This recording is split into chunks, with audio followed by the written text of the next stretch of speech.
हार नहीं पाए ना।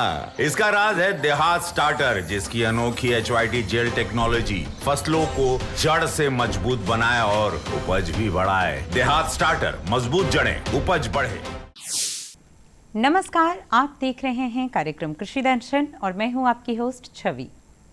सबका साथ सबका विकास, यही है हमारा लक्ष्य और इसी लक्ष्य को पाने हेतु भारत सरकार के द्वारा चलाई जाने वाली तमाम योजनाओं और नवीनतम तकनीकों दोनों ही जानकारियों को आपसे साझा करते हैं हम इस कार्यक्रम के जरिए। कोशिश ये होती है कि इन जानकारियों का आप प्रयोग करके ज़्यादा से ज़्यादा लाभ ले पाएं। तो कार्यक्रम की आज की कड़ी में भी कुछ ऐसी ही कोशिश करेंगे हम, लेकिन सबसे पहले डालेंगे नजर खबरें खेती की पर।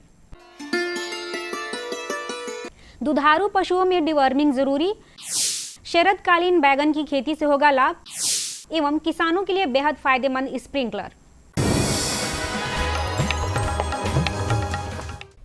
पशुपालक भाई बहनों, बरसात के मौसम में कीटों का प्रकोप बढ़ जाता है। इसे अपने पशुओं को बचाने के लिए उनके रहने के स्थान को साफ सुथरा रखें, उनके खान पान का भी विशेष ध्यान रखें, साथ ही साथ भी डिवर्मिंग जरूर कराएं, जिससे कि आपके पशु स्वस्थ रहें और बेहतर उत्पादन दें। विशेष जानकारी डॉक्टर धर्म कुमार से।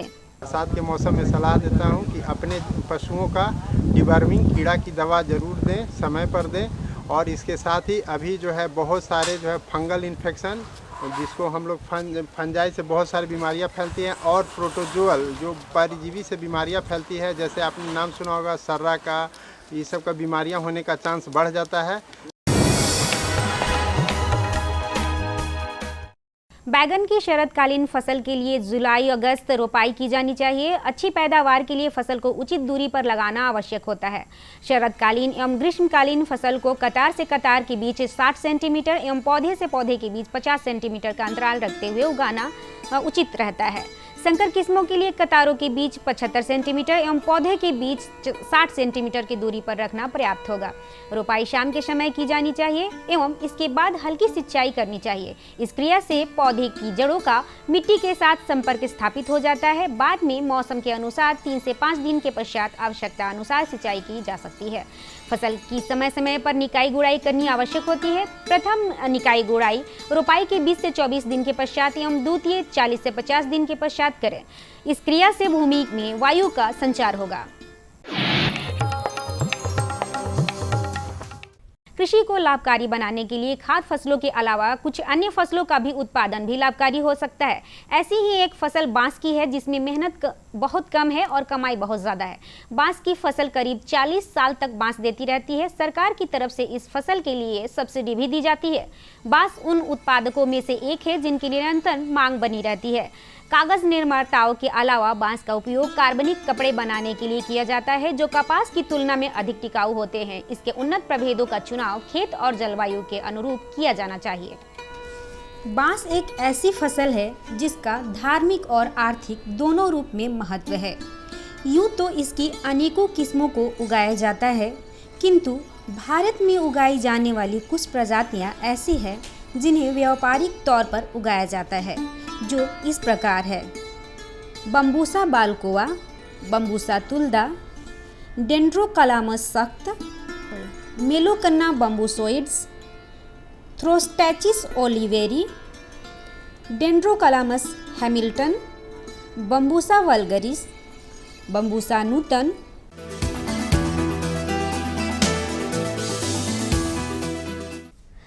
सब्जियों की खेती उत्पादकों के लिए आकर्षण का क्षेत्र रहा है, जिसका प्रमुख कारण है बाजार में हमेशा इसकी मांग को बने रहना। करेला भी एक ऐसी ही सब्जी है जिससे उत्पादन में किसान भाई बहनों को लागत कम लगती है और मुनाफा ज़्यादा होता है। आइए आज आपको मिलवाते हैं एक ऐसे ही किसान राजा कुमार जी से, जो कि पटना के रहने वाले हैं, और उनसे जानते हैं करेले की खेती से संबंधित उनके अनुभव। मैं करेले का खेती किया हूँ। 15 से 20 हज़ार रुपये लागत रहती है और उम्मीद है कि 30 से 35 हज़ार रुपया आने की संभावना है।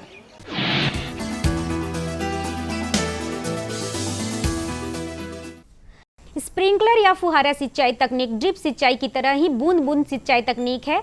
इसे बौछारी सिंचाई भी कहा जाता है। इसमें पानी पौधे के जड़ों में नहीं जाकर वर्षा के फुहारों की तरह गिरता है। यह सिंचाई करने का आधुनिक तरीका है। इसमें छिद्र वाली नालियों से जल का प्रवाह किया जाता है और फिर फुहारों की तरह पानी की बूंदें पौधों पर गिरती है। इससे पानी की बचत भी होती है और उत्पादन भी बेहतर होता है।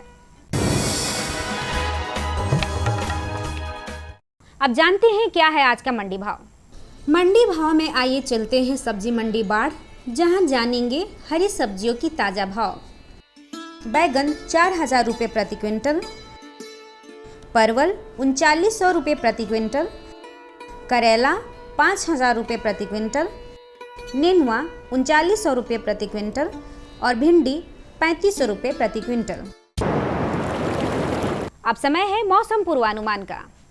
मौसम विभाग से प्राप्त जानकारी के अनुसार कल राजधानी पटना का अधिकतम तापमान 33 डिग्री सेल्सियस एवं न्यूनतम तापमान 28 डिग्री सेल्सियस रहने की संभावना है। प्रधानमंत्री किसान सम्मान निधि, उसका लाभ उन किसानों को मिलेगा जिनके पास 5 एकड़ से कम भूमि है। आजादी के बाद देश के इतिहास में किसानों के लिए बनी ये सबसे बड़ी योजना है प्रधानमंत्री किसान सम्मान निधि। इस योजना के तहत 2 हेक्टेयर तक की जोत वाले किसान परिवार को 6,000 रुपए का सालाना भुगतान होगा, जो पात्र किसानों को 2-2 हजार की 3 किश्तों में सीधा उनके खातों में जमा होगा। इन पात्र परिवारों का चयन राज्य सरकार कर रही है। इस योजना का पूरा खर्च भारत सरकार वहन कर रही है। सम्मान, जिस पर हमेशा अन्नदाता का हक था, उसे अब वो सीने पर लगाकर घूम भी सकेगा। प्रधानमंत्री किसान सम्मान निधि, किसान की किसानी का नया अभिमान। हर जोखिम से निकल कर फसल आए, सुरक्षित हो जाए। फसल बीमा से हर किसान अब आत्मनिर्भर हो जाए। अब सूखा पड़े या बाढ़ आ जाए, कोई डर नहीं। अब ओले पड़े या कीट पतंगे फसल खा जाए, कोई फिक्र नहीं। अब कैसी भी आपदा हमारी फसल पे आ जाए, क्षति होने पर हमारे दावों का उचित भुगतान मिलता है, क्योंकि हमने लिया है प्रधानमंत्री फसल बीमा। बुआई से फसल कटाई तक हर जोखिम का दावा, न्यूनतम प्रीमियम पर अधिकतम भुगतान का वादा। योजना से हर साल जुड़ रहे हैं 5 करोड़ से ज्यादा किसान। अब आपकी है बारी। नजदीकी कृषि कार्यालय, सहकारी समिति, बैंक शाखा, अधिकृत बीमा कंपनी या जन सेवा केंद्र में स्वेच्छा से करा सकते हैं पंजीकरण। फसल बीमा पोर्टल या फसल बीमा ऐप द्वारा भी किया जा सकता है पंजीकरण। प्रधानमंत्री फसल बीमा योजना, आपकी फसलों का संपूर्ण सुरक्षा कवच। कृषि एवं किसान कल्याण मंत्रालय, भारत सरकार। खबरें खेती की में अभी आप देख रहे थे मौसम के मिजाज के बारे में। ली जानकारी आपने मंडी के भाव की, साथ ही साथ रूबरू हुए आप नवीनतम तकनीकों से, उपकरणों से, और जाना आपने अपने ही एक सफल साथी के सफलता के राज को भी। अब बढ़ते हैं आगे, जहां बारी है कुछ नई जानकारियां लेने की। बरसात के मौसम में यूं तो हम सभी को खास देखभाल की ज़रूरत होती है, क्योंकि कीटों का प्रकोप बढ़ जाता है, रोगों का खतरा बढ़ जाता है। तो ऐसे मौसम में, यानी कि बरसात के मौसम में कैसे करें बकरियों की देखभाल, इस बारे में लेते हैं जानकारी अपने विशेषज्ञ से इस भेंटवार्ता के जरिए। दोस्तों नमस्कार, मैं हूं विकास और आप देख रहे हैं कार्यक्रम कृषि दर्शन। दोस्तों आज के इस अंक में हम बात करेंगे गरीबों की गाय कही जाने वाली बकरियों के बारे में। जी हाँ दोस्तों, आज हम डिस्कस करेंगे बकरी पालन के बारे में। आखिर जब हमारे किसान बकरियों से इतना ज़्यादा मुनाफा कमाते हैं, इवन हम कह सकते हैं कि गरीबों की गाय कही जाने वाली बकरियों के ऊपर बहुत सारे किसान निर्भर करते हैं, तो यह हमारा दायित्व बनता है, हमारा फ़र्ज बनता है कि हम भी उनकी देखरेख उतने ही अच्छे तरीके से, उतनी ही शिद्दत से करें। और आज के इस बदलते दौर में तो सिर्फ किसान ही क्यों, और भी युवा जो हैं हमारे, वो बकरी पालन की ओर आकर्षित हो रहे हैं, वो इन्हें अपने व्यवसाय के रूप में ले रहे हैं। हाँ दोस्तों, आज बकरी पालन के बारे में विशेष जानकारी देने के लिए हमारे साथ हैं डॉक्टर राजकिशोर शर्मा, सह प्राध्यापक, बिहार वेटनरी कॉलेज पटना से। सर आपका बहुत बहुत स्वागत है हमारे आज के इस कार्यक्रम कृषि दर्शन में। सर आपसे पहला प्रश्न लेंगे। सर, बरसात का मौसम है, ऐसे में हमारे किसान बरसात के मौसम में बकरियों की क्या विशेष देखभाल करें कि हमारी बकरियां जो है बीमार कम पड़ें और किसानों को मुनाफा ज़्यादा से ज़्यादा हो? आज बकरी पालन पर हम लोग विशेष चर्चा के लिए उपस्थित हुए हैं। बकरी पालन अब इस बात से अछूता नहीं है कि बकरी पालन एक लोकप्रिय व्यवसाय का रूप ले लिया है। बदलते हुए मौसम में हम देखते हैं कि आज जो डिमांड है बकरी मीट का या दूध के लिए या मीट के लिए, दोनों के लिए बकरी पालन करते हैं।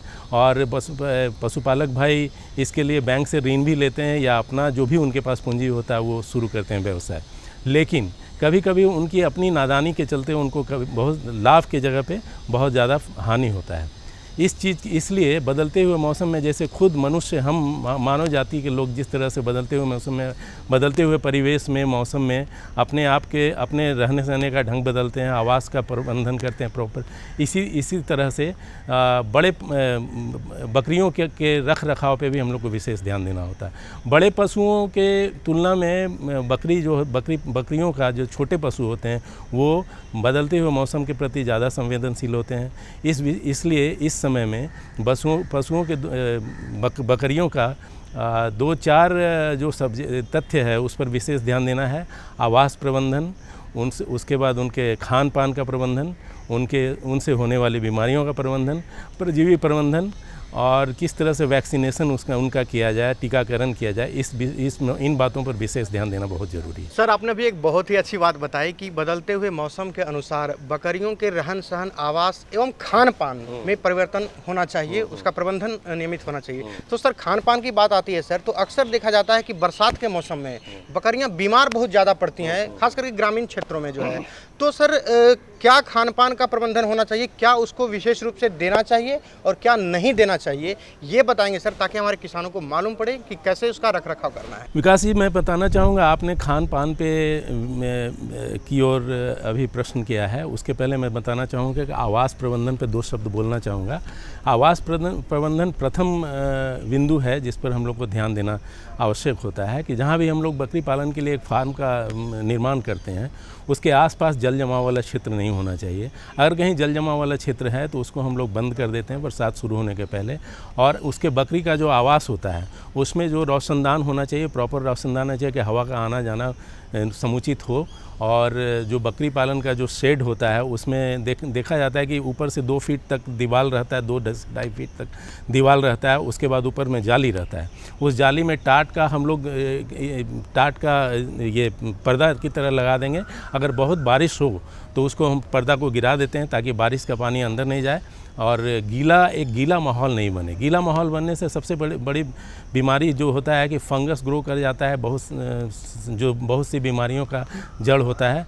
उसके बाद अगर बरसात बंद है, कभी कभी होता है कि 4-5 दिन लगातार बारिश होती है, उस समय हम लोग उस तरह से रह सकते हैं। और बारिश अगर 4-5 दिन नहीं होती है तो हम लोग सूखे वातावरण के लिए उसके टाट के पर्दे को हटा देते हैं ताकि प्रॉपर वेंटिलेशन हो, रोशनदान खुला हो, सूरज का रोशनी जाए, सूरज की रोशनी मिले उसे और हवा मिले। खान पान के व्यवस्था के विषय में आपने पूछा, तो खान पान हम लोग नॉर्मल तरीके से जो सुपाच्य दाना है उसको हम लोग बॉयल करके देते हैं, उसमें हल्का नमक डाल के। और उसके बाद जो पचने वाला जो अनाज है, जैसे मुनगा का हम लोग पत्ती खिला सकते हैं या आम का भी पत्ती खिला सकते हैं, उसमें कोई दिक्कत नहीं है इसमें। लेकिन ये इस बात का ध्यान देना होगा कि हम लोग जो खान पान का जो भी दाना वाना रखते हैं वो उसको सूखे जगह में रखना अनिवार्य है।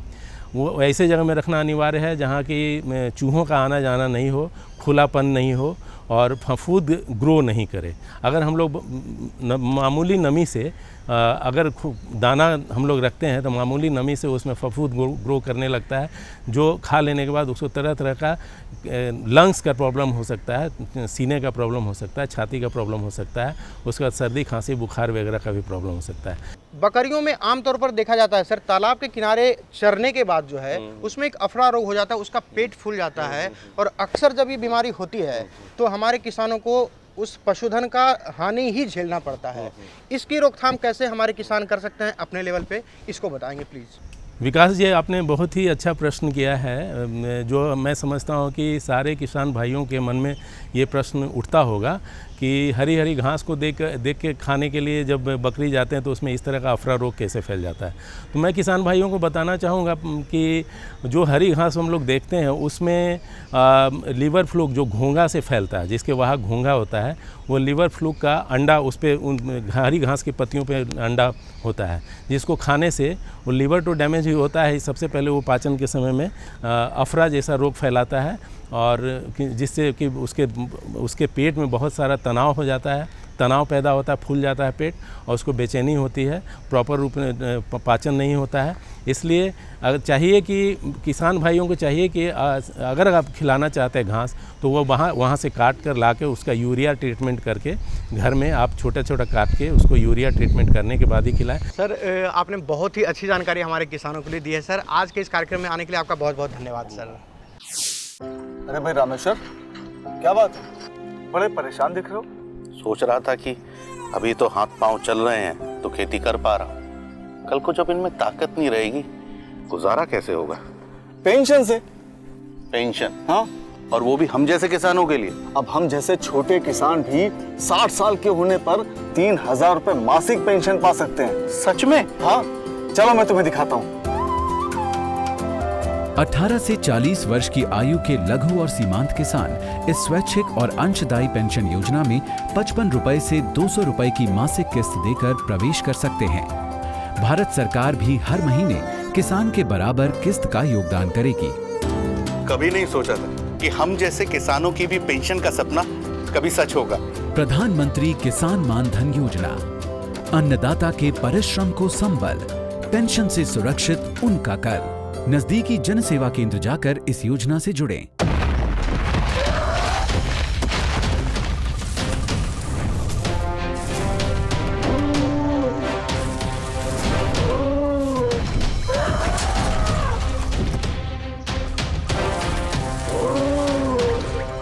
उखाड़ नहीं पाए ना। इसका राज है देहात स्टार्टर, जिसकी अनोखी HYT जेल टेक्नोलॉजी फसलों को जड़ से मजबूत बनाए और उपज भी बढ़ाए। देहात स्टार्टर, मजबूत जड़ें, उपज बढ़े। नदियों को बचाना और जल में पलने वाले जीवन को सुरक्षित रखना, ये दोनों ही एक बड़ा चैलेंज है।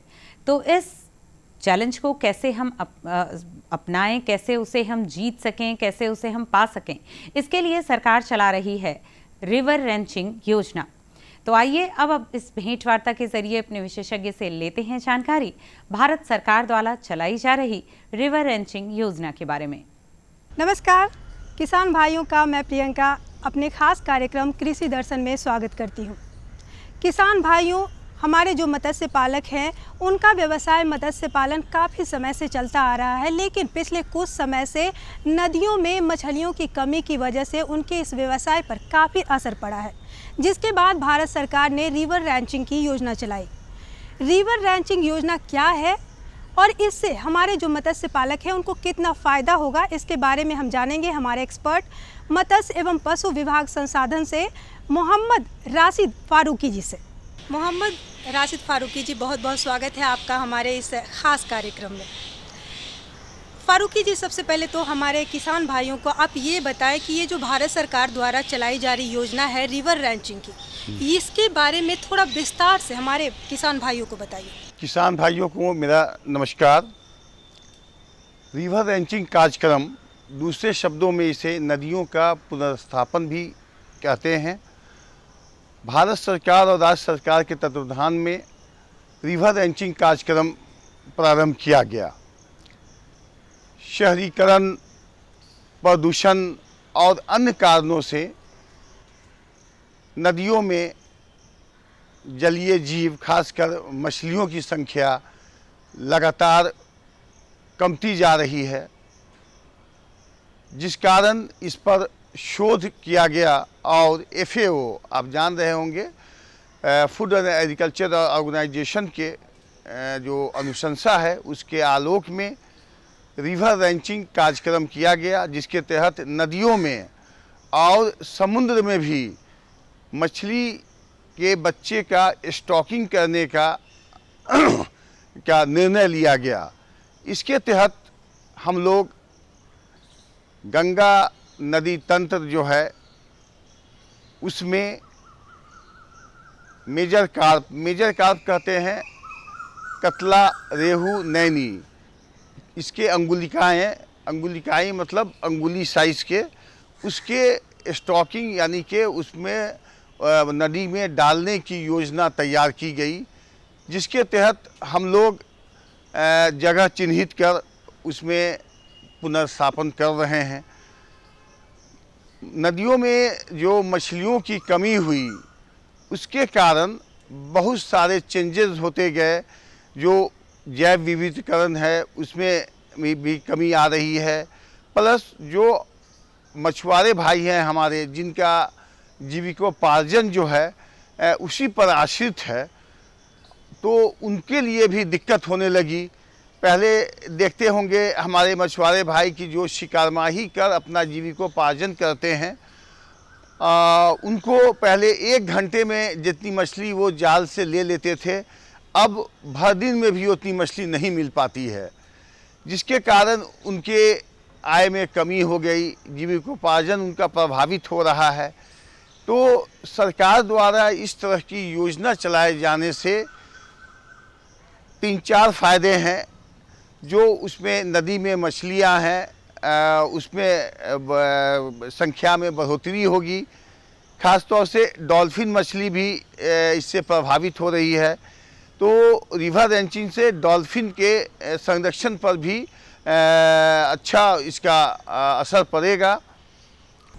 फारूकी जी, आपने मछलियों की पुनर्स्थापना की बात कही है, तो हम आपसे ये जानना चाहते हैं कि किन किन नदियों में मछलियों के अंगुलिकाओं को पुनर्स्थापित किया गया है।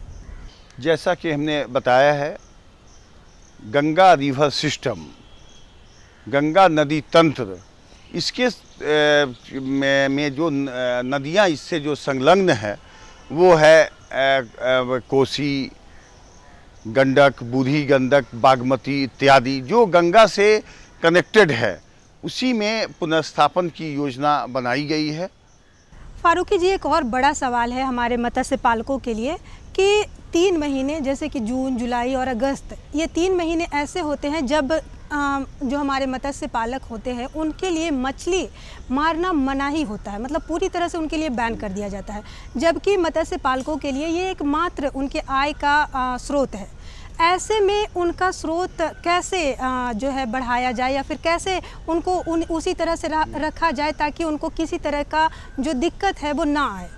सरकार के द्वारा राहत सह बचत योजना चलाई जा रही है। आप जानते होंगे कि जून, जुलाई, अगस्त में मछलियों के बच्चे देने का समय होता है, जिसलिए उनको मछली पकड़ने पर मनाही रहती है। इस परिप्रेक्ष्य में राज्य सरकार और केंद्र सरकार के द्वारा एक योजना चलाई गई है जिसका नाम है राहत सह बचत योजना, जिसके तहत 1500 रुपया लाभुक जमा करेंगे खाते में अपने, 1500 रुपया राज्य सरकार द्वारा दिया जाएगा, 1500 रुपया केंद्र सरकार के द्वारा दिया जाएगा, और इस पर सूद की राशि भी बढ़ेगी। और जब ये फिशिंग बैंड जो रहता है जून, जुलाई, अगस्त, उसमें उसी राशि से 1500 करके तीनों महीना में उनको जो मछुआरे इसी पर आश्रित है, शिकारमाही करके नदियों में अपना जीविकोपार्जन करते हैं, उनको ये 3 महीने उनको राशि उपलब्ध हो जाएगी 1500 रुपया, जिससे उनके जो रोज़गार में जो है वो दिक्कत नहीं होगी। दूसरी चीज़ और भी बताना चाहते हैं हम कि ये जो रिवर रेंचिंग प्रोग्राम है, इसके तहत इस साल के लिए 1,18,00,000 अंगुलिकाएँ का संचयन किया जाना है और 3 साल के लिए 240 लाख अंगुलिकाओं का नदियों में संचयन किया जाना है, जिससे जो मछलियों की जो संख्या है नदियों में उसमें बढ़ोतरी होगी और उससे जो हमारे मछुआरे भाई इस पर आश्रित है उनको आय में बढ़ोतरी होगी। और साथ ही साथ जो अन्य प्रजातियां हैं उनके लिए भी ये लाभदायक होंगे, जैसे आप जानते होंगे कि मछली अगर पानी में रहती है तो वो पानी के गुणवत्ता को भी ये बनाए रखती है। तो इस प्रकार इस योजना से बहुत सारे लाभ हैं। फारूकी जी, आपने हमारे किसान भाइयों को, मत्स्य पालकों को रिवर रैंचिंग योजना के बारे में इतनी जानकारी दी, इसके लिए बहुत बहुत धन्यवाद आपका। कुछ ऐसी ही और भी जानकारियां, कुछ नए विषय और विशेषज्ञों को लेकर फिर होंगे आपसे रूबरू कार्यक्रम की अगली कड़ी में। तब तक जुड़े रहिए कार्यक्रम से, इसी समय इसी चैनल पर। होगी आपसे फिर मुलाकात, तब तक के लिए दीजिए इजाजत। नमस्कार।